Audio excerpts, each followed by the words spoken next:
Good evening, everybody, and welcome to Evenings with an Author here at the American Library in Paris. Evenings with an Author is sponsored by Grow at Annenberg, and I am Rachel Donadio, the new curator of cultural programs here at the library.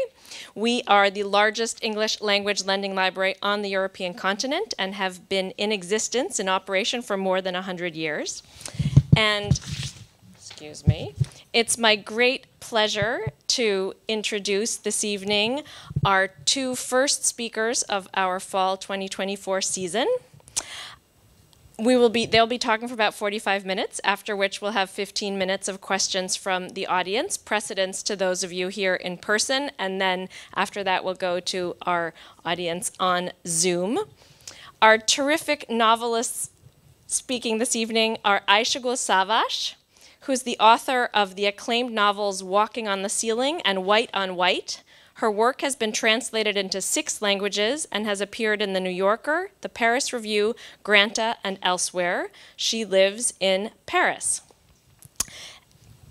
Chris Knapp's work has appeared in the Paris Review, N+1, Granta, and the New England Review, among others. He earned an MFA in fiction at the University of Virginia and an MA in journalism and international affairs from SciencesPo in Paris. States of Emergency is his first novel. Please help me welcome them with a big round of applause.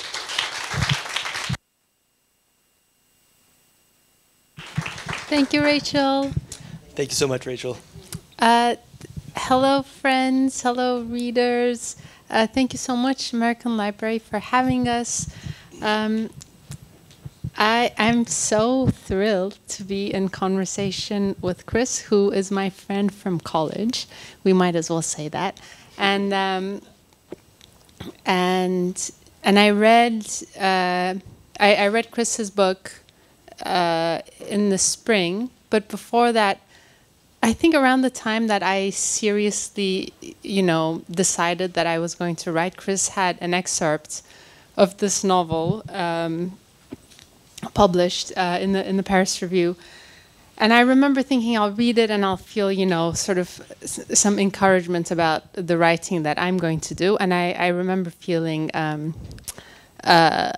some despair at how good it was. And then last spring, when I read Chris's novel, it's really not an exaggeration to say that it's one of the best novels I've read in the past years, and I don't want to sort of waste superlatives on the novel, which is very, very touching and a very special book for me. But what I wrote to Chris afterwards is that this book made me want to write. And I think some of you might know that for a writer, that's sort of the greatest gift to receive from reading a book. So anyway, I'm so excited to hear Chris discuss his book. And one of the things, I had a novel coming out, and I think our two books in some ways could not be more different. But I was very surprised to find that there were a lot of similarities as well. And I mean, in part, maybe because we're, people of the same age, living in Paris, foreigners in Paris, and using the city as our material, trying to make a life, trying to make a creative life. So, clearly there would be overlaps. There are some technical similarities as well, such as, both novels span 1 year and have very strict frameworks. The Anthropologists is about a couple searching for a home, an apartment to buy. And Chris's novel is about a couple going through fertility treatment. And within those frameworks, my novel really concentrates on sort of like the micro level living. And Chris's sort of expands into this macrocosm of history and politics and art within daily life. So I'd like to start by just asking you, Chris, what's the seed of the novel? How did it begin? What's the inspiration for it? It sounds like you're asking me where I get my ideas. I I suppose the way the novel came about is in the summer of 2016, before we really knew what was going to happen that fall. It still seemed like I was living in the world that I thought I was living in. I happened to see Zadie Smith in the street, and I wrote this short story, what I thought was a short story about that sighting, sort of strange glow that it cast over Paris for a couple days afterwards. And I had written a story the previous year that took place the previous summer, and at a certain point in writing the second story, I realized that they were the same story. That the first one was the beginning of the story, and that this encounter with Zadie Smith was sort of the end. So that was basically it. It was just this moment where I saw that somehow this sighting, this encounter at this particular moment in history, this particular moment in my life as a writer, as a husband, somehow glanced off of all of these sort of political and historical forces that were sort of coming to a head in the world around us. And then Brexit happened, Trump happened, and so it just felt like that intervening year between the summer of 2015 and the summer of 2016 took on this resonance that it didn't have even when I was starting to write the book. So that's, yeah, I don't know if that answered your question or not, but that's what I got. Yeah. But before we go on, can I talk about your book a little bit and your writing? Yeah.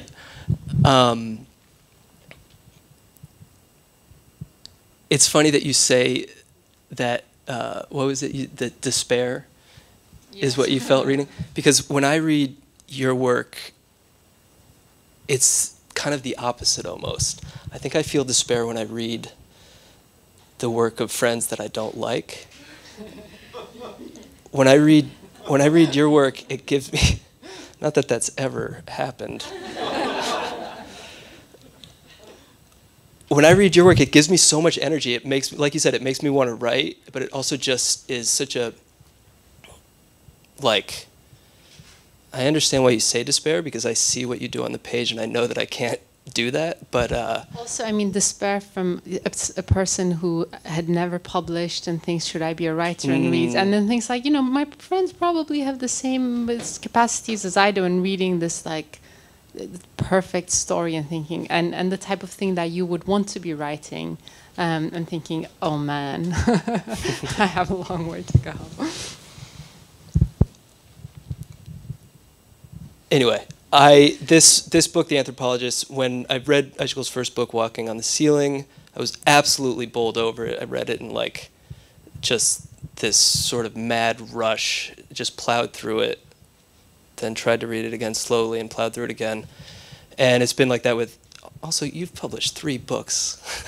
That's crazy. How do you do that? How do you write so much? 3 short books, as Albert would point out. But this book, The Anthropologist, for those of you who haven't read it, is just a phenomenal portrait of, like you said, a couple. I mean, I think this is what our books have principally in common, is a couple that's trying to get to this next phase of coupledom. In your book, it's buying an apartment, making a nest, establishing a foothold, a physical foothold in the world. And it wasn't something that I'd ever given that much thought to, how important that process of nest building is to not only feeling secure in the world, but also feeling secure in the way you imagine the future. And your book dramatizes that so beautifully. Yeah, it's phenomenal. I feel like, I mean, in some ways, we must have written it we must have written our books from the similar impulse. This is true for me, at least, that I wrote it at a time when I realized that I was really, moving away from being a young person, and that I had had a great few years of being an adult without responsibilities, and now it was sort of the next thing. And being at that threshold, I think in your book examines it with a lot more seriousness about what that, the future might look like. And perhaps mine tries to do it in a sort of a more lighthearted manner. But two books that really examine, well, what does it mean to become an adult and to build a community and to build a life in a foreign city, a place where you're not a native. And we're both examining that question and examining, youth and approaching adulthood and the anxiety of approaching adulthood, like the anxiety of having children or the anxiety of owning a home. And on the one hand, yes, it is sort of this attempt to build a nest, but it's an attempt to build a nest where you don't know what like the material of the nest should be, because you don't really know what your future should look like. Because I think, in my novel at least, but I think for yours too, these are people who are not rooted in the world. Because they're foreign, because, they don't belong to a rooted culture, or, they're in international relationships, but also because they're sort of anxious people, and calling into question, what our current life means for you, especially like in the greater scope of history and political movements. Yeah, well, I think something that really struck me in your book, there's a moment where, because the book concerns this couple, Manu and, how do we say? Asya, who live in an unnamed city where they're both foreigners, and they have one friend who's native to the city, Lena. And the moment that Lena is introduced, I think, kind of offers this like really deep insight into the way that Asya and Manu think about their place in the world, which is, she says, this is our only native friend in the city, our only friend who's native to the city, and that when they walk around the city without her, they see this sort of joyful world that is beyond their reach and that's impossible for them to partake in, where everybody seems to know each other and everybody seems to have this deep connection to the place where they are, where they live and where they're from.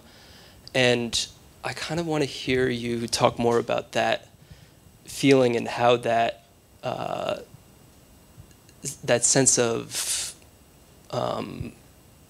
outsiderness sort of propels the, basically the conflict of the book, which is how to make a place in a world where you don't feel like you belong. It's very much about that, and I guess one of the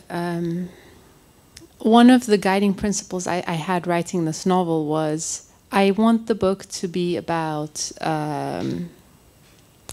being in a foreign country and trying to make a life, but I'm going to hold on to the fact that the couple love one another, and that's not going to be a point of conflict for the novel.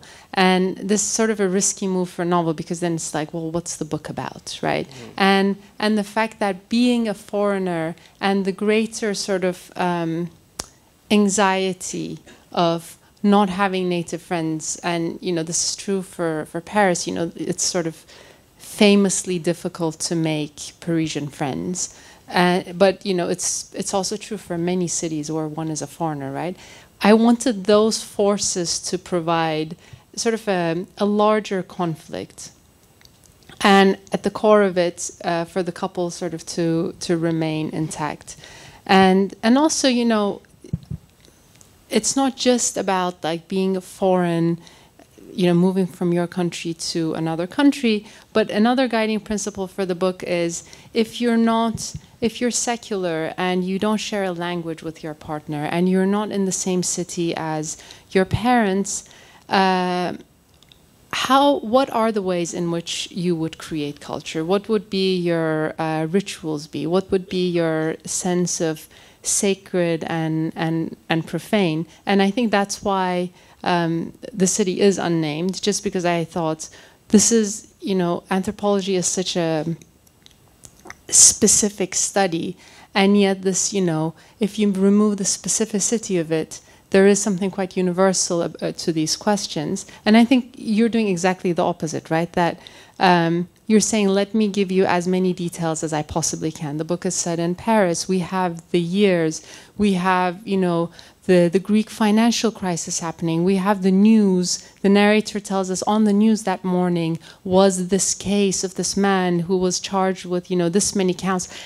It's so specific that you think there's no way this isn't real, and there's almost like a cheekiness I find to that. You know, I took the line 6 that morning from Nation, and because there were works, I had to get off at this stop. To just how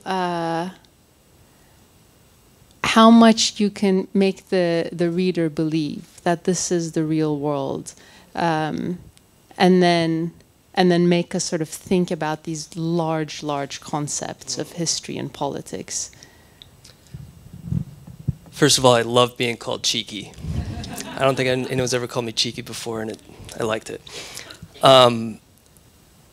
You know, it's interesting as far as like the details of the city, the geography of the city, stuff that would be familiar to people who know the city really well.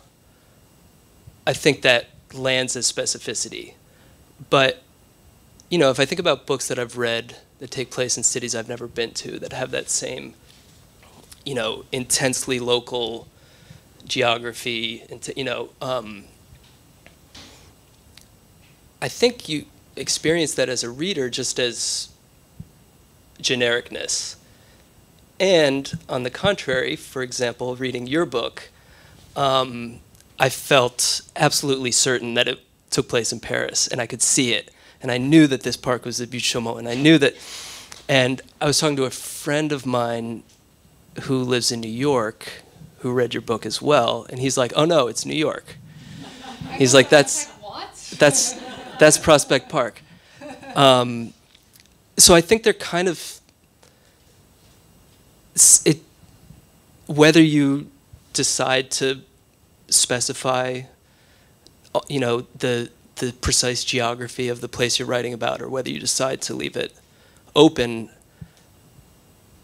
I think the effect of that, a lot of it is just kind of in the hands of the reader, and it's beyond your control. I mean, the abstraction is its own form of cheekiness, right? That, you know, sometimes it's so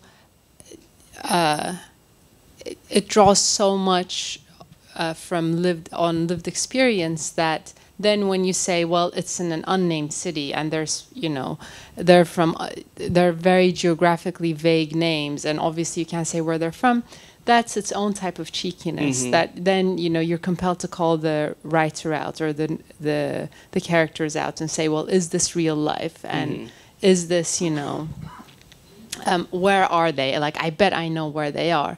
But again, you know, that's sort of, then you ask the question of like larger fictional questions. You, I think, allow a greater, I don't know, the sort of capaciousness in the reading, both with abstraction and by giving precise detail. That, you know, then that you're totally right. It does become abstract in the reading, because not everyone knows about, you know, the sign about Charlemagne and what happened at that very spot, you know, 1,000 years ago.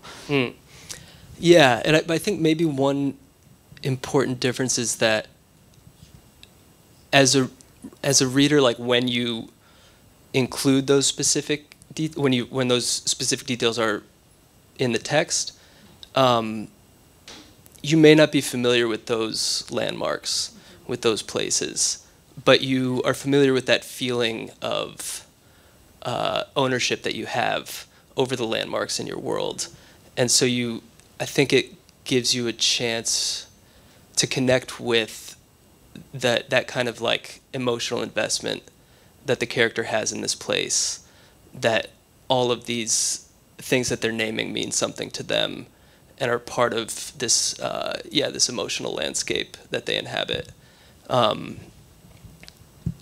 And on the other hand, I think when you leave that stuff out, you're inviting the reader to, I don't know, to sort of project into that blank space in a way. Chris, could we hear some part of the book to have a sense of, and I think what's so unique about Chris's novel is this sense of constant layering of times, the present moment and the past moment, and the characters thinking about the present moment, and then asking one another about the past, and then history, and their some sort of like divergence and thoughts about arts, and then back to lived life. It's like constantly being filtered, and it's a very it's a very dizzying novel, I find, to read, and I think it's difficult to explain. So I'd love for everyone to hear a few pages. Yeah. Do you want me to read the part that I picked out, or the part that you picked out? The part that you picked out. Okay. I only ask because the part that I picked out doesn't exemplify all those nice things that you just said. Oh. Okay, so the part that I picked out is when the narrator first meets his wife, Ella, and the scene is them walking along the Seine, discussing this, reminiscing about this moment. We soon found ourselves talking about that original year, the year we met and got married, the first lifelong commitment either of us had ever made, and accordingly, the first time either of us had in any meaningful way understood our lives as delimited by eventual death. Imagine, she said, you could interrupt us on the night we met. You could pull us aside to say we'd be married by the first day of the following summer. What would either of us have made of that? We agreed it was almost unthinkable. That on a night off, I would take the train across Brooklyn to work to get her number from the resume she'd left, and that I would dial it that very minute from the bar. And what's more, she said, that she would agree to see me, would suggest we meet that very night either at a party that I planned to attend, or a party she planned to attend, or any of the places she or I might visit along the way. It was on this occasion, as the night wore on and our signals continued to cross, that I became familiar with what I came to think of as her house style, her insistence on sending her erratically punctuated text messages in all caps, as if to convey an ongoing baseline of enthusiasm and disquiet she'd felt since arriving in New York, a baseline to which no further typographical emphasis could be added, even when it developed that we were about to pass within a few feet of each other, riding trains in opposite directions on the Williamsburg Bridge, and even hours later, when we finally found ourselves within striking distance, and she sent me the name of a bar, the worst of the many dives within a 6-block radius of my house, where, when I arrived, having missed last call, she invited me to share her drink. The drink that, like all her drinks that evening, had been paid for by her date, a nice man named Rob, to whom she introduced me cheerfully, before thanking him for a lovely time and taking me by the hand back into the street. How thrilling it must have been, I said, a little sadly, to be in the streets with you in that cool hour before dawn, to be speaking loudly, staggering theatrically, giddy in anticipation of each other's bodies. I remember catching our reflection in the dark storefronts we passed, and now I wondered, to what extent were we pretending? To what extent was it possible ever to feel so good? Because we were on my very block when in the shadows ahead of us, a girl went down on her bicycle with breathtaking suddenness, as if she'd been blindsided by an invisible linebacker. When we rushed up to help her to her feet, she was bleeding heavily from her chin. More blood than they would have let her donate already stained her face and arms and the white front of her shirt, her bare legs, and the pavement at her feet. Once her eyes stopped rolling in her head, she took in the sight of her blood and began to shriek and thrash about, not in pain or shock, but as if she thought we were responsible for her fall. Ella sat her down, helped her breathe, assured her she was safe, but that she was in urgent need of medical attention. Not least because she didn't have health insurance, the fallen cyclist refused to move from her perch on the curb until her roommate, a nursing student we'd managed to reach, arrived to collect her. We watched her go, and the several thick pools of blood she'd left behind soaked into the pavement. And even after the street sweeper had come and gone the following week, the faint traces of these stains remained. I studied them from my living room window, from which they looked like continents on the map of an unfamiliar world. And now I think it was standing there by my window, where in those days some of my finest contemplating took place, that my present admiration for Ella began to form. In view of the grace and firmness with which she'd brought this small emergency under control and made this flailing, braless white girl calm, it was clear to me, I said, that the fecklessness and whimsy that had carried us toward daybreak was in my veins, whereas she was coursing with stronger stuff. That's it. When Chris and I were speaking earlier, and I never got the answer to this, but Chris said something like for him, the relationship between Ella and the narrator is defined by Ella's moral seriousness that's nested inside a fun-loving self-representation, and that there is a growing sense of insecurity in the narrator towards this moral seriousness. And I said I didn't actually read the book that way, and I did want to ask you about. And for me, the way I read it was that the narrator's moral seriousness was actually the narrative, was not what was happening in the book, but it was the act of telling the story, and that morality would emerge through, comparisons, through history, through all this layering that I'm talking about. Whereas Ella's morality is somehow more direct and more transparent. And I wanted to hear you talk about what you see as sort of the moral issues of the book, and also, the emergencies of this book. Yeah, I think that makes sense to me, your reading of the book. I mean, I think, from an outside perspective, maybe there is some,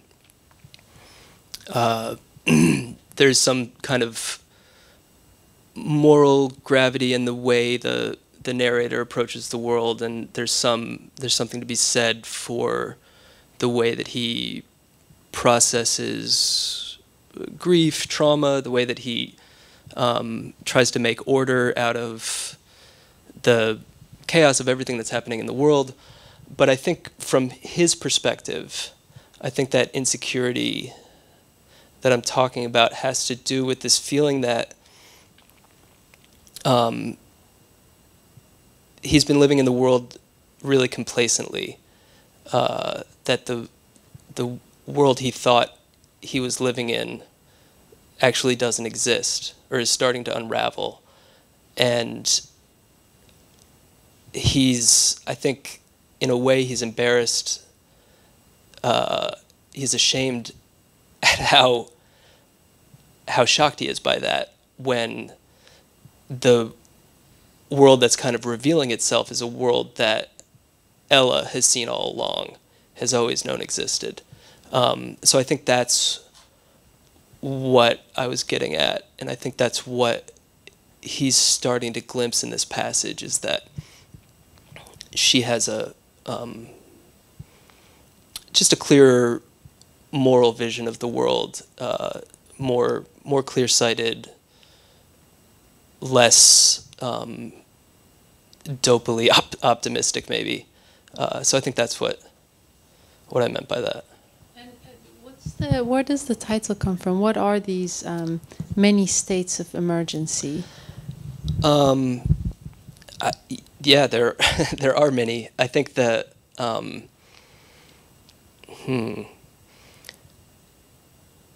well, I think at the time that I was first starting to think about the book, there actually were many states of emergency being declared for various reasons around the world, with various motivations. Right around that time, there was one in Turkey during the attempted coup, and the way that emergencies can turn into these, like, the response to them and the way they get weaponized can turn into disasters of their own. That resonated, I think, with how I was thinking about the narrator's relationship with Ella and the way that he was turning these emergencies to his own purposes by writing about them, by turning them into kind of thought experiments, or, you know. So that is sort of where that came from, or where my thinking was as far as emergencies go. I mean, one of the things I love about this novel is there is this constant interrogation of writing, and then you'll read a chapter, and then in the next chapter you'll be told, well, I wrote this very ungenerous story about my friends in Paris, but they weren't really that bad. And then Ella, the narrator's wife, will say, "Are you going to like?" They'll go through this like terrible moment together at a hospital, and then the narrator's wife will say, "Are you going to write about this? Please don't write about it." And then you have the description and this constant interrogation of what it means to write from life. And then in the Anthropologists, there is no interrogation like that. There is only, at the heart of the novel, the narrator is making a film about a park in the city and is filming just regular people. And this really is for her own purposes, because she wants to understand, how do people live? This is a question, this is like, my friends will know this about me. I ask really random questions, like, what do you have for breakfast? And I'm like dying to know this about everyone. Like, and they'll say, like, you know, like coffee and a snack. And I'll be like, but like muesli and with berries. And somehow these very, very daily things mean so much to me. And, you know, I make so much of that. And I think there is an attempt to understand how people live, and how do we record the world, and how do we make sense of the world, and then how do we use that to our own purposes, and appropriate, you know, all this history and all this other experience. Yeah, and I think there's something really interesting in the Anthropologists, you know, just in the very way that Asya and also Manu in his way are studying people around them as if they're Homo sapiens, as she puts it. Still life with, no, not still life, Homo sapiens enacting a ritual, something like this. And I think that there's this tension that you're getting at in the book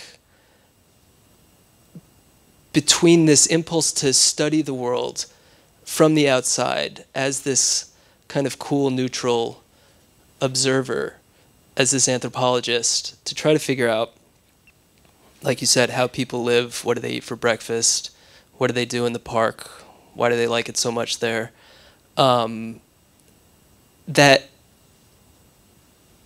makes it impossible to enter into that world and be one of those people who might also be studied. And I wonder how you see that at work in your writing life as someone who's kind of doing the same thing as your narrator, studying the world, turning it into art, turning it into fiction. To what extent, you know, because you were talking about writing from life, the sort of thorny ethical questions that become involved.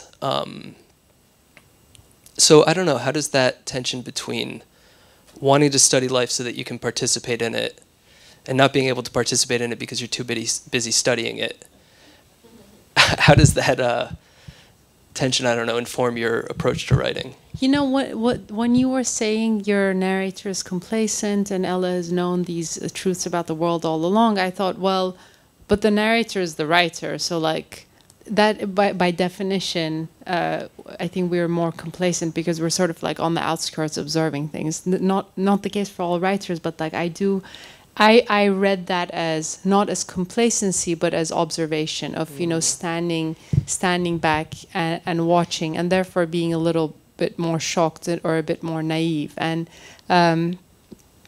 I guess there's this sort of famous distinction between like the naive and the sentimental poet. You know, the one that is cool and observing, and the one that is, you know, passionate and full of emotion.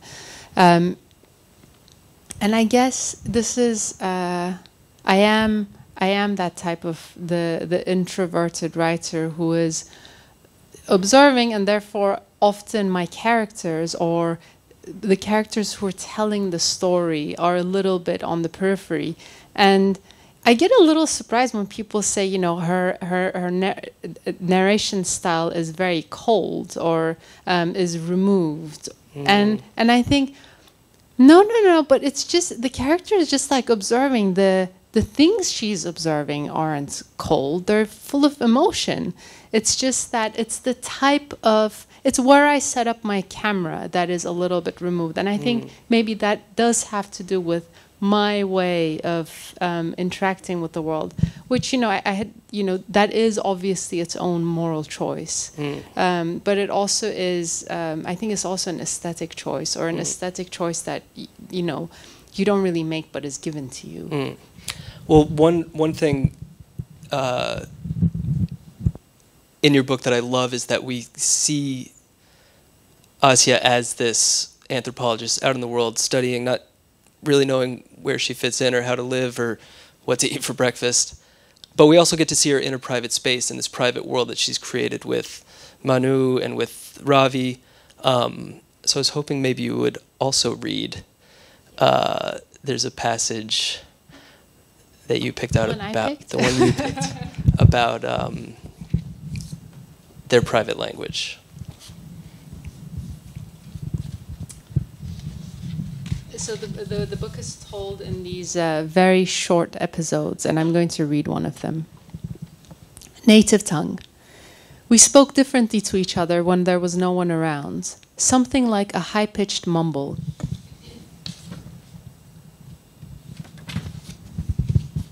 There were years of inside jokes, accumulated personas, and mispronunciations. We had nicknames for each other, words with no meaning in any dictionary.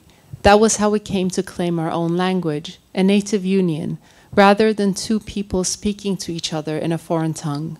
We would have been self-conscious if anyone heard us speaking like this, like characters in a cartoon. But we weren't embarrassed of each other.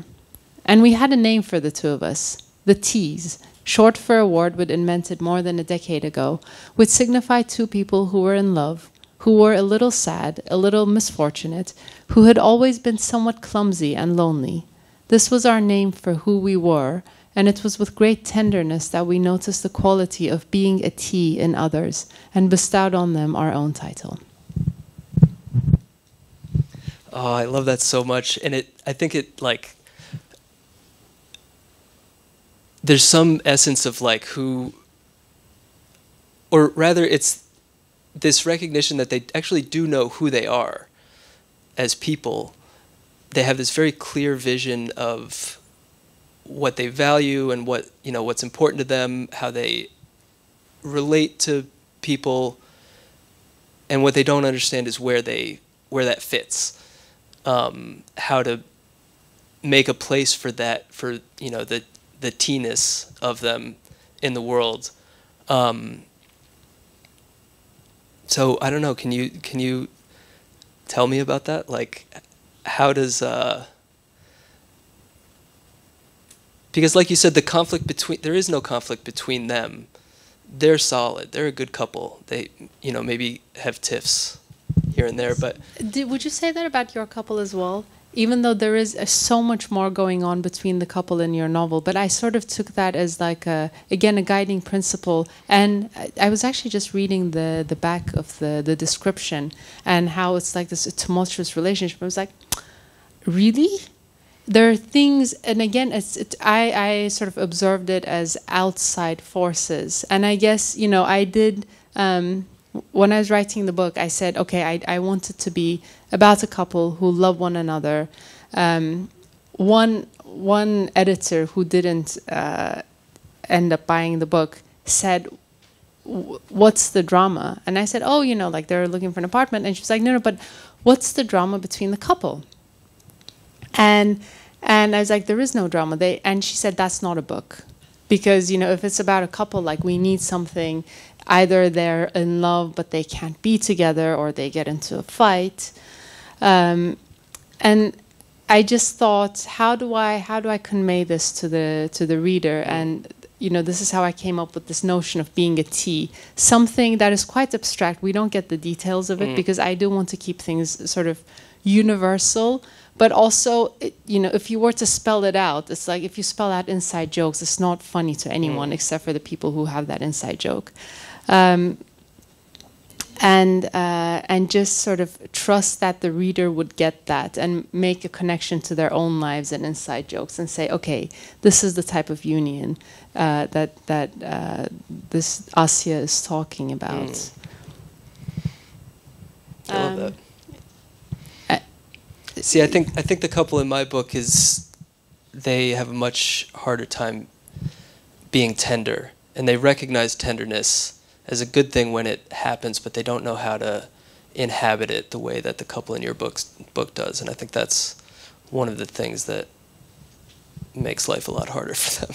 We talked a little bit earlier about this, the way we both write dialogue, which is that we blur the edges of it so that it's not really clear who is speaking or whether things. This is something I do a little less in this book, but very, very often.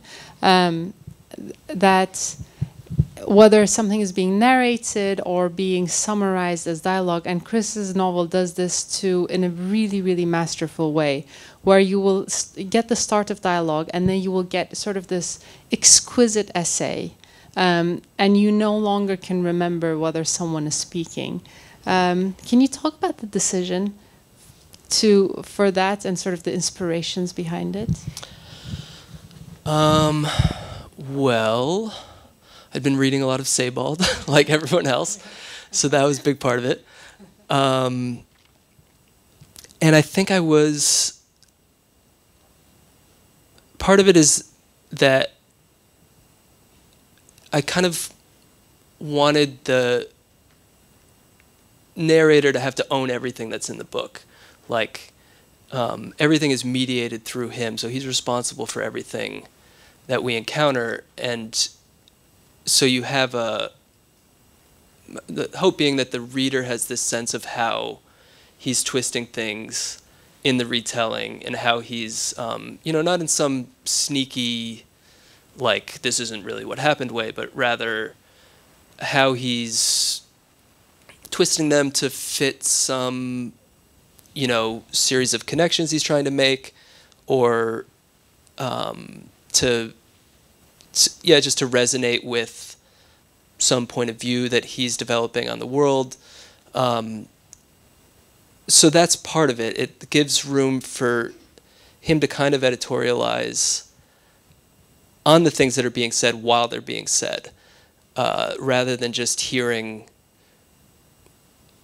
a transcript of the words being said in the room. You hear them as he describes them, and in that way, like, you kind of hear his attitude towards them and what they mean to him, in the way that he recounts them. I also, this thing with the connections, I have a really dumb question, but the entire time I was reading, I was like, so was Chris making a list of, like, everything going on in the world in those years, and all this, like, erudite reading he was doing? Like, what was your process of selecting all of the side texts and the side ideas that went into the novel, and what was your process of editing them? I don't know if there was a process. It was just kind of random. I think I was just, like, in this weird zone where everything seemed like it was connected, and I was like, oh, that's going in the fucking book. And so I just put everything in there, and then then I had to go and take like almost all of it out. What's left is the book. I think we're going to open it up for questions from the audience right now. Thank you both. So if you have a question, please raise your hand high. And if you are on Zoom, please put your question on the chat and we will come and bring you the microphone. Please be brave. First person. Yes, I'm coming. We need the microphone so our friends on Zoom can hear. Thank you. First of all, thank you. For the book, The Anthropologists, unfortunately, I'm one of those readers that I completely and totally judge a book by the cover. And I'm an illustrator myself, and it drew my attention because it seems like a collage from far away, and it seems like a place that is home, but it looks like it's a little different in the story without spoiling it. The one that's on the table. Yes, yeah. Is there a detail behind it or the story behind it? You know, I had nothing to do with this cover. This is the UK edition, but there is, and this is the US cover, which has a totally different feel, and they both represent the book in different ways. This, I think, has more to do with what I was talking about, the sense of being young and not having responsibilities and being really anxious that your youth is about to be over and drinking a bit too much. And this is, you know, the idea of making a home and being together and being a couple and sort of the safety of being in a couple.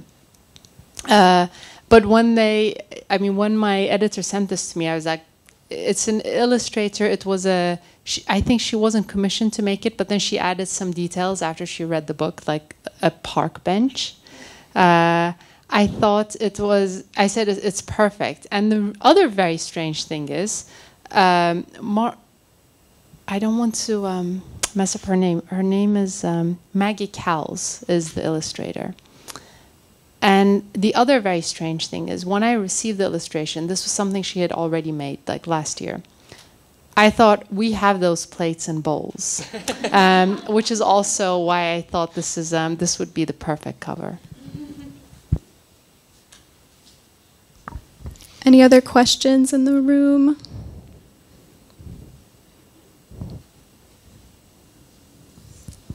It was very interesting to hear you talking about how you've interacted as writers. And maybe you could speak a little bit more about when you first got to know each other. Was it in the context of sharing your experience as writers, or was it in a different realm of friendship? Well, we met in college, but we didn't really know each other in college. We just kind of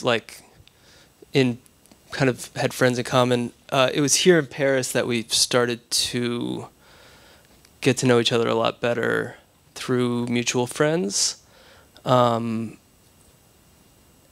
I think we both were trying to be writers. You had done your MFA. I was about to do mine. But it wasn't like the main thing. I think drinking was probably the main thing. Also, I feel like Chris, when we first started hanging out, Chris was very serious about writing and quite disciplined. This is how I remember it. You know, this is my imagination. And I was very eager because I hadn't really written anything. I was just more eager to talk about writing than to actually do it. So I'd always be like, Chris, what are you writing? Like, Chris, like, do you... That was very annoying. Yeah. I didn't like that. And Chris was just like, let me do my thing, you know, we're having a picnic, we're just hanging out, let's just relax. That's true. And then you published 3 books. And here we are. Any other questions? Yes. Hello, thank you for this really nice conversation. I was just wondering, my question is to Ayşegül Savaş.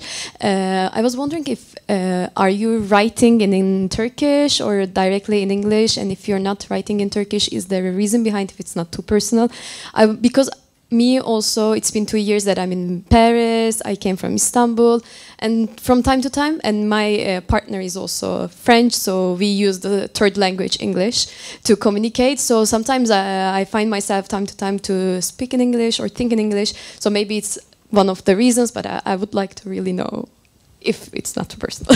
No, not at all. Thank you. It's a question I get asked somewhat often, and I have an answer that I keep giving, and I wonder whether that's the correct answer, or like whether that's the authentic answer, or something that I've just sort of come to say over time.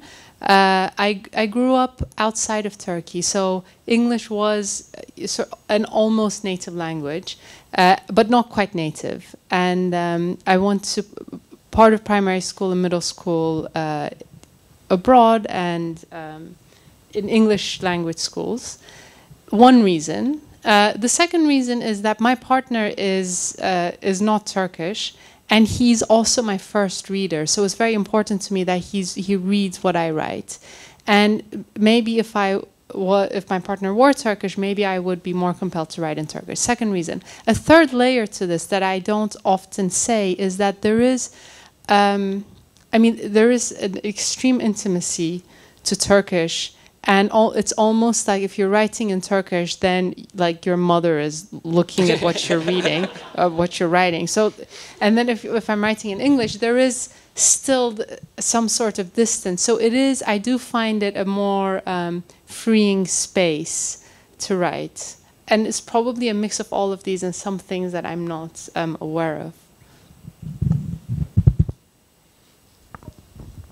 I selfishly have a last question, if I may. What was the most joyful part about writing your books?